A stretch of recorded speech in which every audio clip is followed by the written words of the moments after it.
components of an ACT test so that we have some idea what we are preparing for. So ACT test went through some changes last year, September of last year. Instead of requiring students to take all 4 components, the English, the math, the reading, and the science, they are just gonna say, hey, we will only capture your score for English, math, and reading. All right? If you would like to include science, you can do that too. Now keep in mind, in 2024, ACT changed from a non-profit organization to be a for-profit organization. So for now, if you want to take the science test, you have to pay extra for it, okay? For English component, you have 35 minutes to answer 50 questions. For math, you have 50 minutes for 45 questions, and reading 40 minutes to 36 questions. So for this presentation, I'm gonna kind of focus on those 3, all right? You all can come later and ask me about science. All right, next one. So overall, to prepare for ACT, I would suggest step 1, take a baseline test, just to see in which area you will need to work on, which area you excel in. Step 2, you're gonna review each of the section score, and you're gonna rank the sections by your score, all right? So I can use my son as an example. He needs to work on his reading. Math comes naturally to him, all right? But reading, he needs help, okay? Step 3, help them to create a realistic target and a study plan. Now, what is a good target? So if you score low in reading, and let's say you score 20, 21 points, then I'll say, you know what? Don't shoot for like the 30. I would be happy to just go for a 24 for right now. And that means answering 6 more questions correctly in your test. All right? So set a realistic target. And study plan, I personally would recommend to include a 25 or 30-minute block in your weekly study. So for example, you would say, Monday and Wednesday, I would do a 30-minute on reading, okay? Tuesday, Thursday, you can do math. Friday would be English grammar or something like that, okay? And I would not go longer than 30 minutes because after that 30-minute mark, you get tired and you start, you know, at least for my children, they might procrastinate and it just take longer. And step 4, pair your study plan with a trigger you are already doing. Now, what is the trigger? For example, you would say, hey, we will do ACT prep after you eat your breakfast every day or after your morning devotion. That will be the first subject you're gonna do. Or you would say, you know what, after you eat your favorite snack at 10 a.m., you are going to start a 30-minute ACT prep. All right? You find that you have a greater success rather than saying, oh, by the way, we just did math and science or chemistry. Oh yeah, we do need to prep for our ACT, but we ran out of time. So then you push it to like a month before ACT or 2 weeks before ACT, and then you start getting out all your books and say, okay, I really need to prep for ACT, all right? But I'm proposing that you should integrate study time every week, make it consistent, okay? And we'll talk about when you should do that. Is it freshman year, sophomore year, or junior year? It will be up to you and the homeschooling styles that you like, okay? And finally, step 5, as parents, have the resources ready for them for this school year. Like right now, my son is entering junior year, and I'm looking at all the resources that I think will work for him, for his study style, all right? All right, so let's look at each of the components, and don't get overwhelmed. There's a lot of information, but I think it's really important for you to get a big picture of what is required to prep for ACT, and then step back and say, okay, now that I know what ACT, what kind of skills and knowledge is required for ACT test, I can prepare, better equip and prepare my students for it, all right? So look at English, 50 questions, 35 minutes. And it tests you on 3 different components. What they call production of writing, you have about 17 questions on that. Knowledge of language, you have about 7 questions. And conventions of standard English, about 16 questions. Now, conventional standard English, the third component there, is to me, I'm very technical. I come from Malaysia, so English is not my first language, so I have to learn it differently. I have to be very technical and specific about where I put my comma, how I use my parenthesis or colon. All right, so I always tell my students that they need to study and look at the conventional standard English and try to get all those 16 questions right. Look at those comma. Play the I Spy game, okay? Figure it out. What is that sentence about? Get it all right, and you will get all your points for ACT. All right, next one. All right, task taking strategies. I will have 7 here, and we'll be going through 3 different examples, okay, where I will kind of talk about the 7th strategy. Number 1, good pacing. Aim for question 25 at around 17 to 18 minutes mark, okay? And the normal pacing is they should be spending about 40 seconds per question. Number 2, scan. They need to learn the skills to scan and identify the type of questions that the ACT test is asking. Note any keywords, okay? So for example, if the question is testing you on the use of comma, then when you're reading the passage, what should you be looking for? How are they using the comma? Let's find the comma. All right, we'll go through that in a minute when I show you the example. Number 3, focus on the underlying portion of the passage. Review your answer choices and practice the process of elimination. All right, you will have 4 answer choices. If they are really good at eliminating 2 of it, guess what? The percentage of you getting the right answer is higher, right? Number 4, remember, ACT is testing you on your ability to be a good editor, meaning that you look at the piece of writing, look at the sentences, and you're actually playing the role of editor or teacher. You are checking the words. Say, hey, you got that wrong, okay? So you have to know the grammar rules. Number 5, read what you need to. Just because it's on the test, it does not mean that the student have to spend all their time reading the whole passage, each paragraph by paragraph. No. A good test taker have learned the skills to just skim some sentences, ignore it, and just read what is needed to answer the question. Number 6, don't forget, it's okay for the students to say, you know what, I spend more than 40 seconds per question. It's time to mark it and move on. Put a little mark next to the question and say, you know what, there might be some easier questions that I can answer in 20 seconds. I will come right back to this one because I saved some time. I'll come right back to this one and try to look at it in a little while. Okay, so it's fine. Mark it, move on. Okay, and lastly, ACT does not penalize you for answering the question incorrectly. So never leave any question unanswered. Circle it. Okay? So in that for 35 minutes for 50 questions, and let's say you have 3 more questions and you're running out of time, guess what? Encourage them to just quickly pick letter of the day. Going to the test and you say the letter of the day that I want today is the letter A. Everything else just circle A. A, or F, F, F. Okay? All right, let's look at some example. All right, KLA type of questions. You will face like passage 1. They will give you a little short paragraph. All right, and the very first question you will see, if this is my test taking thing, I will not start reading it. I will be looking at question 1. What is it going to ask me?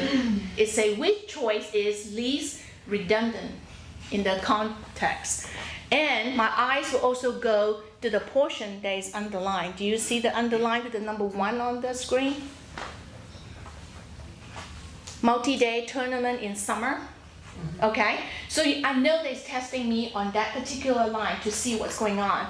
And my objective is to find things at least redundant. Meaning that, hey, they put too many words and they want me to either shorten it or use a better vocabulary for it. Next step, I always look at the answer choices. A, B, C, D. And if you see that I have highlighted the stuff in purple, guess what? Multi-day is in all the answer choices. It's not testing me on the word multi-day. I will ignore it. Tournament is also being repeated, right? So I don't have to worry about whether or not should the answer have the word tournament in it, or is it redundant? I don't even have to worry about it. What it will be testing me is no change. B, should I add the word in Mississippi? C, the word annual. Those are all adding words to it. So I know my answer choices should not be that. And if I look at the passage really quick, I can also see the word summer are being repeated. And what is my objective? Least redundant. So my answer would be D. All right? So with practice, they can get it done really quick without really reading the entire passage, sent word by word in the whole entire sentence. All right? So those are just some technique. Okay? Another example. I'm not going to go into all the detail. But if you look at passage section 2, it says, which choice makes the sentence most grammatically acceptable? What is it testing you all on? Grammar. Okay. This is a CSE kind of question. All right? And if you look at your answer choices, F, G, H, and J, what is the difference between all those choices you get to pick? Use a comma, no comma, parenthesis. So what is it testing you on? Do you know your parenthesis? Do you know your comma? Guess what? My eyes would just go to number 2 over there on the left, and I would just evaluate that particular sentence and just be an editor and just check it and say, okay, how should they use it? All right, and I will find my answer. All right, same thing with number 3, checking for grammar. Look at the answer choices. What is it testing you on? A, B, C, D. It's testing you to see if you know the word this or they are, and whether or not you should remove it, as in option D. All right? So my eyes will go to the one that's underlined, number 3, and I will read that particular sentence just to see, just to correct it and play the role of editor and correct that sentence. All right? Let's look at another example. Here's another type of questions that under the English section will ask you. It would give you a passage, and then it would say, hey, given all the answer choices are accurate, but which one would best introduces the paragraph, this entire paragraph. Now this kind of sentence would come out, this kind of question will require you to read the passage a little bit because it's testing you on arrangement. What should be the topic sentence about? Okay, so it will require you to read the first couple of sentences on that paragraph to get an idea and see which of those options will work. The example 42 in that orange box. Sometimes this kind of question would say, hey, if the writer were to delete the sentence, the essay would be primarily you lose what? They will highlight the sentence and say, should we take it out? Okay, so this is what English, the ACT English will test your students on. All right, next one. All right, resources. How can we prepare for that type of questioning? Always go to the ACT website and they have their official ACT prep guide. All right, every year they publish a new one, but I have so many of this textbook from through the years, they are repeated. Okay, some of the practice tests, number 4 here would be a practice test 1 from year 2020. All right, so yeah, I always get a new one because my kids already highlighted and write in it. So always get an official one just to see if there's any changes. And this is my favorite one, the ACT English Guide by Erica Metzer. I have so many students that have purchased that book because they need to review their grammar rules. Okay, to be successful in this section, you do need to know the 15 basic or the top 15 grammar rules. How we use a comma, what is an essential sentence, okay? That books have raised their points by 4 or 5 points. So it's worth it, I love it. And there are a lot of online resources too. My second student have used Magoosh when it was on sale for the annual subscriptions for like $67 instead of the $129. So it was on sale, so we did it.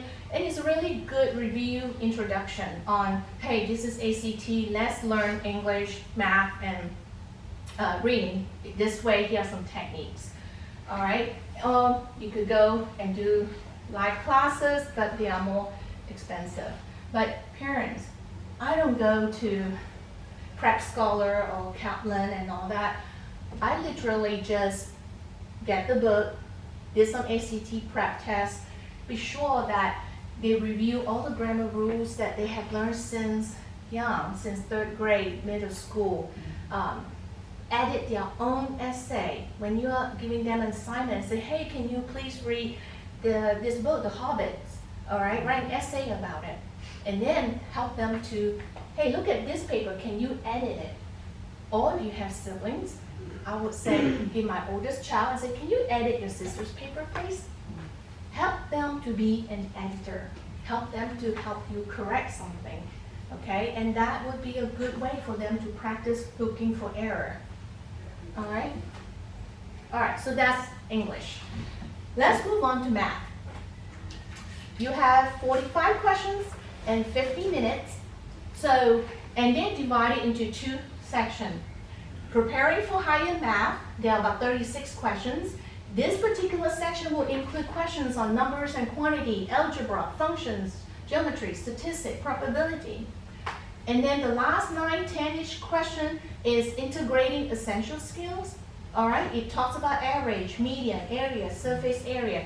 And again, math is not totally by one little component. You might have an algebra question that requires you to calculate something else. You might have a combination, okay, that requires you to integrate all the math skills together. Okay, next slide. So here's a little bit more detail about each of the components. I always believe that it's important to cultivate your skills first and that your score will follow. What does that mean when it comes to math? You need to know how to what a circle is, how to calculate the area of a circle. What is the formula for area of a circle? What about triangles? All right, you have to cultivate that skills. You have to learn that knowledge. What about finding slope? Slope and slope intercept form questions will always come out. They will give you a coordinated plane. They will draw a line and they'll ask you some questions about it. They need to have some basic knowledge. All right, the next slide. Do they know what a mean, median, or mode is? What does it mean? Okay. What about percentages? Can they calculate percentages? What is 2%, or they pay sales tax? Sales tax is always a big question too. Sales tax, 10% of a dollar amount, okay? Do they need to know basic skill? And ACT test, your students' knowledge and skills, they're acquired in high school, okay? Starting middle school, you need some, your math, you've been building on it. You are building your knowledge and your discipline, right? So it really is. So if you have been diligent in making sure your students are exposed to the right vocabulary for math, doing their math lesson, and by the time they get to have to do ACT math test, it should not be difficult. They know the concepts. They just need to learn a little bit more of the test taking strategy, like how many seconds that they have per question. Okay? All right, next one. And this is my favorite books, okay? Again, ACT Prep Guide. A lot of things are free on Khan Academy. A lot. That's how my son learned his math. He was writing a paper, some algebra thing on Markov chain that deals with all this Google web page algorithm and stuff. And I don't have the ability to teach him that. I don't know that. I'm not a math person. And I say, go to Khan Academy, find it and learn it. And he did. He watched the videos and he learned it. Okay? 2 favorite books that I used in my co-op last year is this. I know they call it the Super Tutor TV. But the reason why I like it is because it will introduce each of the subject that they need to review. All right, they'll teach it, and then they'll show you, hey, during the test, this is all the ACT type questions that you can expect. So we introduce the actual questions that is used in the past and what it could look like, all right? And you get real life example on how to tackle and solve those problems. So I would totally recommend you can come up and look at it later. All right, so strategy 1, build on your knowledge, right, on that. Strategy 2 is that good pacing, all right? 50 minutes, 45 questions, so the answer the first 30 questions really well, and this is really important. If you say, no, I'm not a good math student, I just can't deal with all this math, my brain don't work that way, guess what? Out of that 45 questions, answer the first 30 really well, and those are the easiest 30 questions. Do it well, and you will get like a score of like 24, 26, like in the upper range, okay? The rest of the questions are a little bit harder. If you get it, good, you add 1 more point. If you miss it, it's fine, you still get your math score, okay? Number 3, identify the concepts that are being tested, all right? You read the questions, you have to have the ability to say, okay, it's testing me on finding the area of a triangle, okay? And number 4, cut through the fluffy word problems. What do I mean? Can you do the next slide? When you look at this question, my son did that in a practice test, and guess what? Oh, it's too hard, skip. Guess what? Sometimes the fluffier the question is, meaning that it has a lot of words, a lot of diagram, if you actually just take a few seconds just to read through this one, you don't even need a calculator. Can you do the next slide? It's just testing you on the law of cosine. And they're so nice, they even give you the formula, the one highlighted in yellow. It's the law of cosine. And all you have to do in your head is to say, hey, looking at this diagram, do I see a little triangle right there at the bottom with the 20 degree and the letter D? Do I see a right angle triangle? Okay, do I know that if I add 20 to 90, because right angle triangle is 90 degree, that I could find C, which is the outer triangle, and that is 110 degree. And they even give me the formula. Let me just plug in all those values in the formula for the law of cosine, and I can answer the question. The answer is the last one, okay? So this is a fluffy word problem that if you just take a second, don't be intimidated by it, read it, know what it's testing you on, just do a little calculation and put in the answer and you got it right, okay? But of course, back to ACT prep number 1, you do need to know that it's testing you on the law of cosine. You do need to know the back of your mind, the vocabulary that, oh yeah, this is what it is, I've seen it before, okay? But when you're taking the test, don't be nervous about fluffy word problems. All right, number 5 is the technique of plug it in. Unlike traditional, like when you're doing a math problem, you don't have to show your work to anybody. ACT just want you to pick the right answer, right? So one of the techniques that you would use is called, what they call plug it in. So you make your answer choices work for you. This is especially good if you see a long algebra equation, all right, and you have to solve for n, all right? Don't try to solve it. Start in the middle of the road, look at C, which is not 4, plug in 4 into that equation, and see if it's equal 16. If it's too big, too small, next slide. If it's too big or too small, if it's too big, you go up to option A or B. Pick one of those, plug it in and see if it works.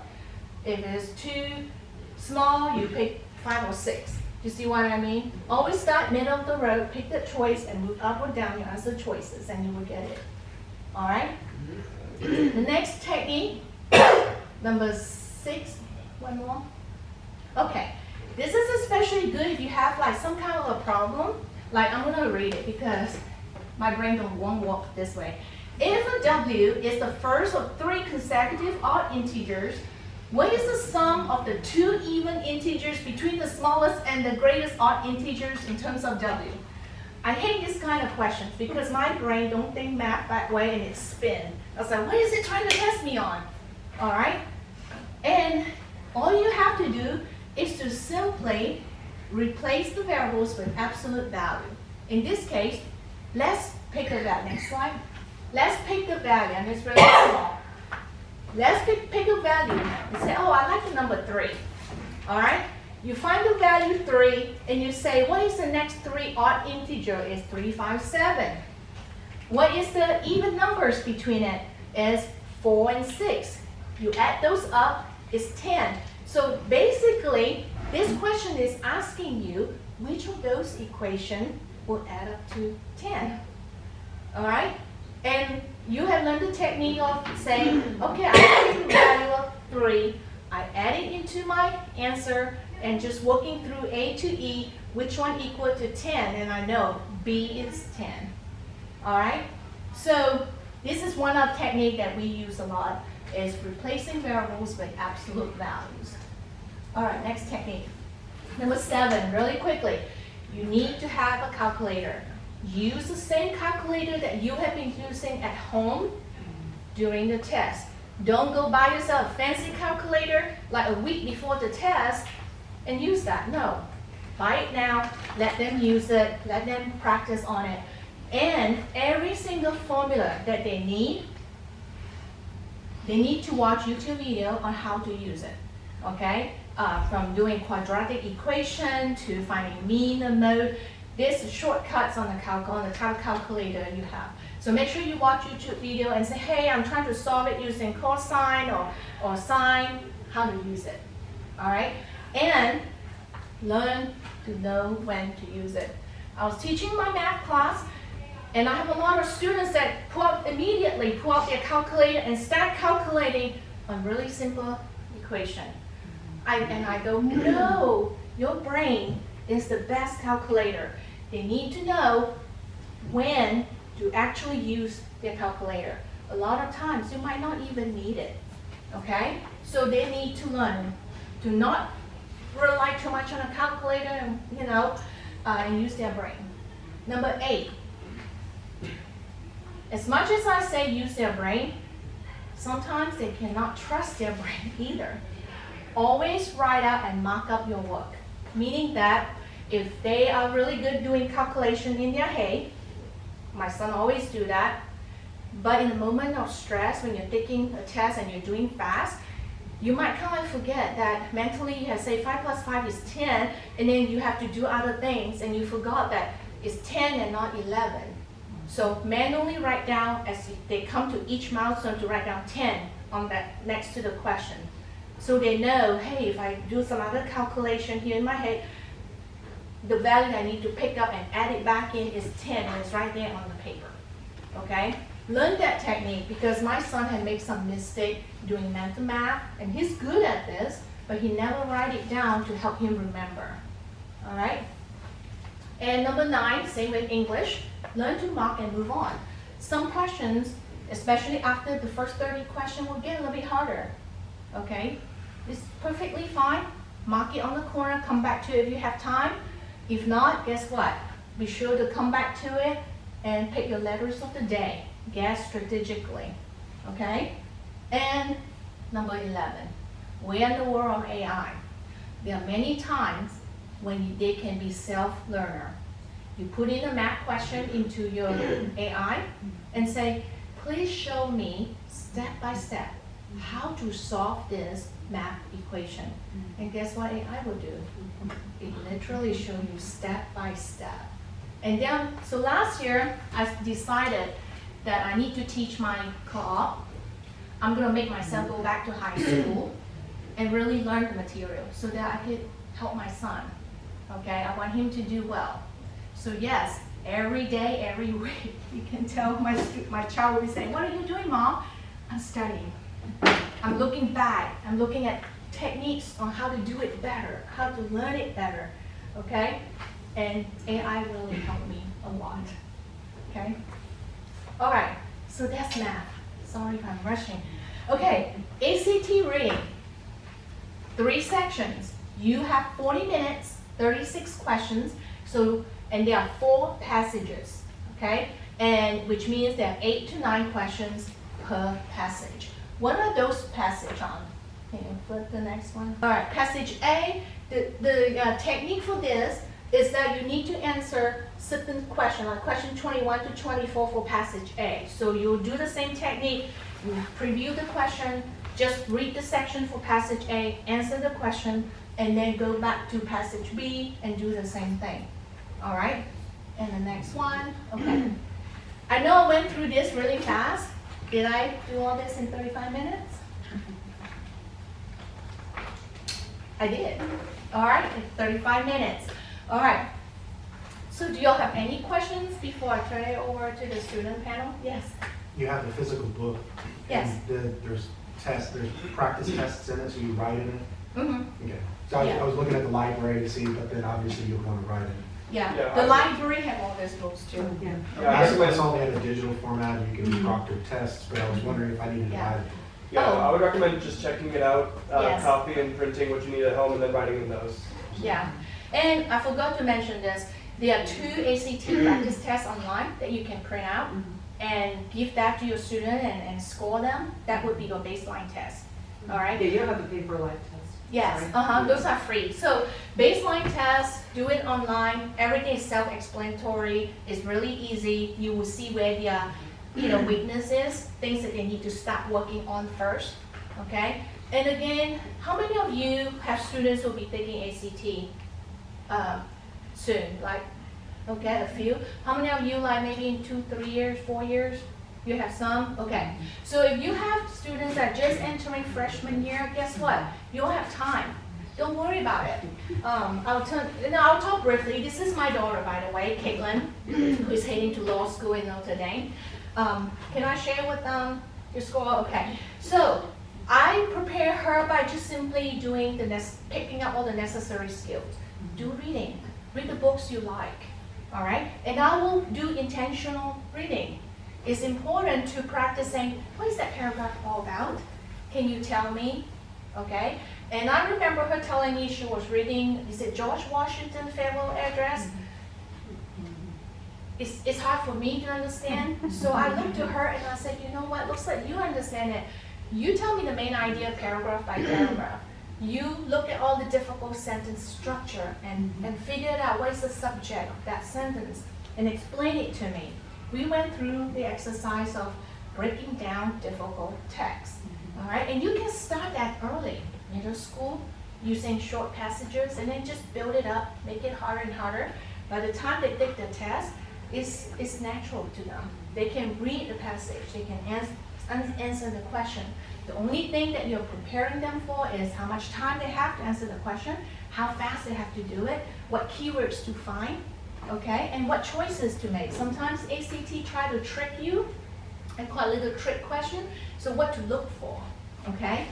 All right, I'm gonna turn it over to the student section, let them introduce themselves. I want to, let's do this. Hold on. Okay, if you can, students kind of introduce yourself, and if you don't mind sharing your ACT score and how many times you have taken the test, we'll start with that one. All right, you want to start? My name's Owen Haviland. I just graduated this year. I've taken the ACT 6 times, and on the final time I was able to score a 36 composite. What's your baseline Baseline score on if the you don't? first actual ACT, I scored a 30. A 30, okay. And Caitlin? As was said, I'm Caitlin Beebe. I just graduated from Baylor and I'm headed to Notre Dame Law in the fall.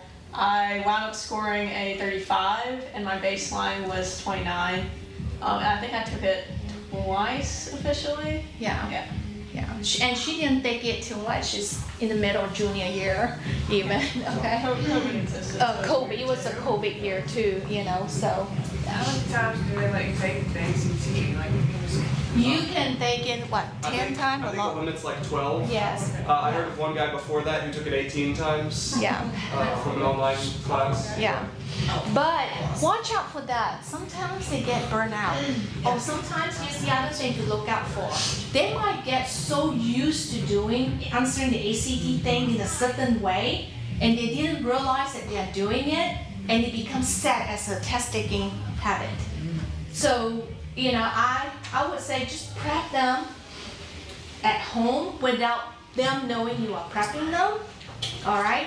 And when they're taking the test, they should do well. It's just a matter of handling the stress and who is sitting next to them. My second one, she was taking a test, and the person sitting next to her is always, playing with his finger, like the pencil, like always, and it's just making all this noise that's really distracting, and she doesn't know how to say, stop it, So, yeah, so just train them, and at home, I make them do practice tests right in the middle of the room. I will be cooking or whatever, and I say, this is good practice for you. Look at all the distraction. Now, I didn't really kind of tell them, but it's good.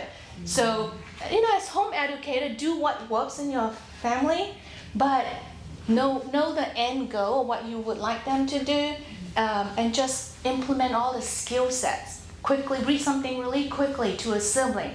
Like, hey, we only have 15 minutes, but I do need you to read it and tell me what it is in the car when we are going. Mm-hmm. They don't know you're prepping them. Okay? So when it comes time, they have the speed to read something quickly. All right. Here's my second question for y'all. Tell me a little bit about your homeschooling background before taking the test. Like, what curriculum do y'all use, and what do you think really prepare y'all to take the ACT test? Okay, do you mind if I start? Okay, go. Okay, mainly we used Abeka for my entire time with homeschool. We used the Apologia. What's the actual name of it again? Well, we use Apologia for Science, but Okay, well, Discovering it was just- Design by Berean Books also. I thought it was like Apologia something. I thought it was like more than just Apologia. But anyways, yeah, we used Apologia for my science books later on. And that was all before the first round of ACTs. And then before the second round, I started doing dual enrollment classes with Fran Yu during my junior year of high school. And I ended up taking those classes a lot through my junior and senior year. And those helped me a lot with my second 3 ACTs. So I kind of did them in 2 pairs. I did like 3 sophomore year, 3 senior year. So. Okay. Which components of ACT help you the most, like by using those curriculum? Well, the math classes at Fran U, I took trigonometry and calculus 1 at Fran U. Mm-hmm. Those helped me a ton on the math section. Okay. That went from being one of my worst to still being one of my worst, but much better. Okay. I mean, everything else just went up alongside it, so it was still the worst, but it was like a better worse, Yeah. Yeah. So they do help you, in your opinion, like doing an online class kind of help you Absolutely. gaining the math vocabulary and skills to answer First day in class, my professor, Paul Britt, awesome guy, highly recommend him if you're going to start any of your students on dual enrollment with Fran U. First day of calculus class, he was like, okay, so y'all are going to get really stinking good at algebra this class because everything is algebra. And he was right. Everything on the ACT comes down to either some blend of algebra, trig, geometry. Those, you're going to be using them every single minute. Mm-hmm. So it helped a ton. Yeah. And since he brought up algebra, my son took his first ACT test recently. He's 10th grade going into junior year. He have not finished algebra 2, okay, going in. So I know that math might not be, he might not be able to answer everything math, and I can't prepare him for that. But at the same time, he's also taking, using these books, and these books have helped him a lot, even though he have not finished algebra 2. Caitlin?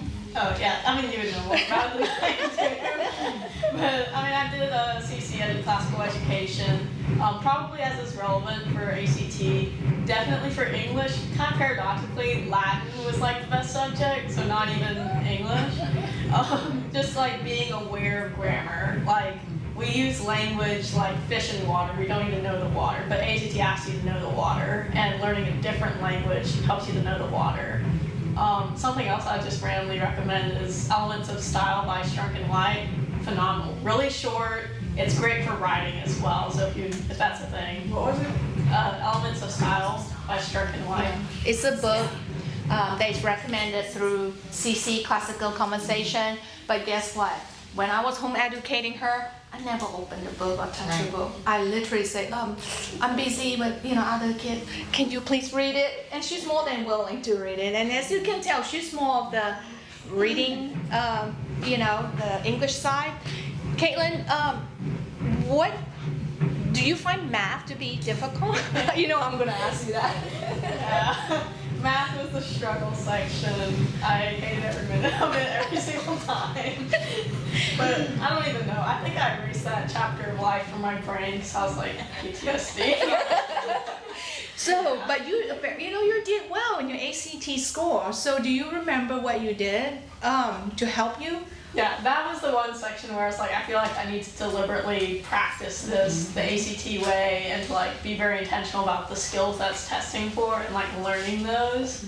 I feel like reading English, even like back when they required science, like you could pick that up almost passively from like, oh, I read other books just generically, or I'm just a nerd and read research papers, like that's whatever. But math is like, oh, I gotta sit down and study, be more attentive to my Saxon math and all that, and just like be super intentional. All the Khan Academy stuff was really helpful too.